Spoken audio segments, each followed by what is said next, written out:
ओम श्री परमात्मने नमः।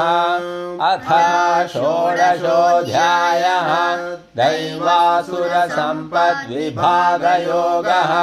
श्रीभगवानुवाच अभयं सत्त्वसंशुद्धिः ज्ञानयोगव्यवस्थितिः दानं दमश्च यज्ञश्च स्वाध्यायस्तपार्जवम् अहिंसा सत्यमक्रोधः त्यागः शान्तिरपैशुनम् दया भूतेष्वलोलुप्त्वं मार्दवं ह्रीरचापलम् तेजा क्षमा धृतिः शौचमद्रोहो नातिमानिता भवन्ति सम्पदं दैवीमभिजातस्य भारत।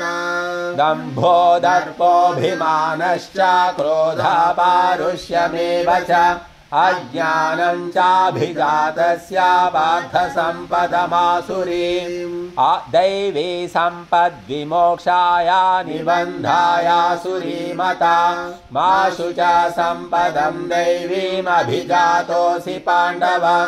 द्वौ भूतसर्गौ लोकेऽस्मिन् दैव आसुर एव च दैवो विस्तरशः प्रोक्तः आसुरं पार्थ मे शृणु। प्रवृत्तिं च निवृत्तिं च जना न विदुरासुराः न शौचं नापि चाचारो न सत्यं तेषु विद्यते।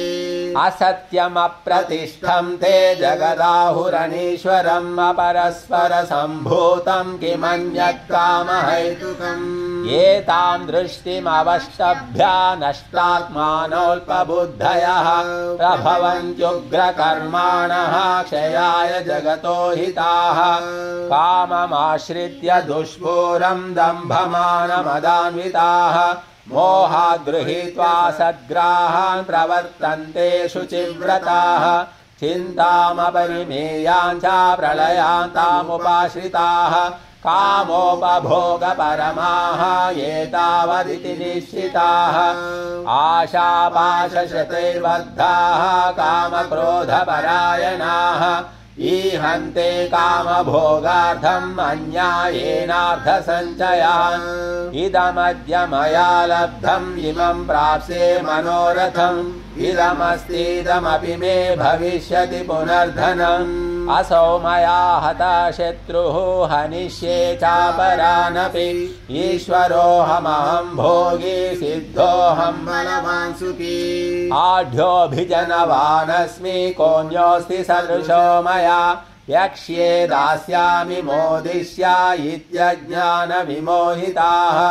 अनेकचित्तविभ्रान्ताः मोहजालसमावृताः प्रसक्ताः कामभोगेषु पतन्ति नरकेषु च आत्मसम्भावितास्तब्धाः धनमानमदान्विताः। यजन्ते नाम यज्ञैस्ते दम्भेनाविधिपूर्वकम् अहङ्कारं बलं दर्पं कामं क्रोधं च संश्रिताः। मामात्मपरदेहेषु प्रद्विषन्तोऽभ्यसूयकाः तानहं द्विषतः क्रूरान् संसारेषु नराधमान्। क्षिपां यजस्रमशुभान् आसुरेष्वेव योनिषु आसुरीं योनिमापन्ना मूढा जन्मनि जन्मनि मामप्राप्यैव कौन्तेया ततो यान्त्यधमां गतिम्। त्रिविधं नरकस्येदं द्वारं नाशनमात्मनः काम क्रोधस्तथा लोभः तस्मादेतत्त्रयं त्यजेत्। एतैर्विमुक्ता कौन्तेया तमो द्वारैः त्रिभिर्नरः आचरत्यात्मनः श्रेयः ततो याति परां गतिम्। या शास्त्रविधिमुत्सृज्य वर्तते कामकारतः न स सिद्धिमवाप्नोति न सुखं न परां गतिम्। तस्मात् शास्त्रं प्रमाणन्ते कार्याकार्यव्यवस्थितौ ज्ञात्वा शास्त्रविधानोक्तं कर्म कर्तुमिहार्हसि। ॐ तत्सदिति श्रीमद्भगवद्गीतासु उपनिषत्सु ब्रह्मविद्यायां योगशास्त्रे श्रीकृष्णार्जुनसंवादे दैवासुरसम्पद्विभागयोगो नाम षोडशोऽध्यायः।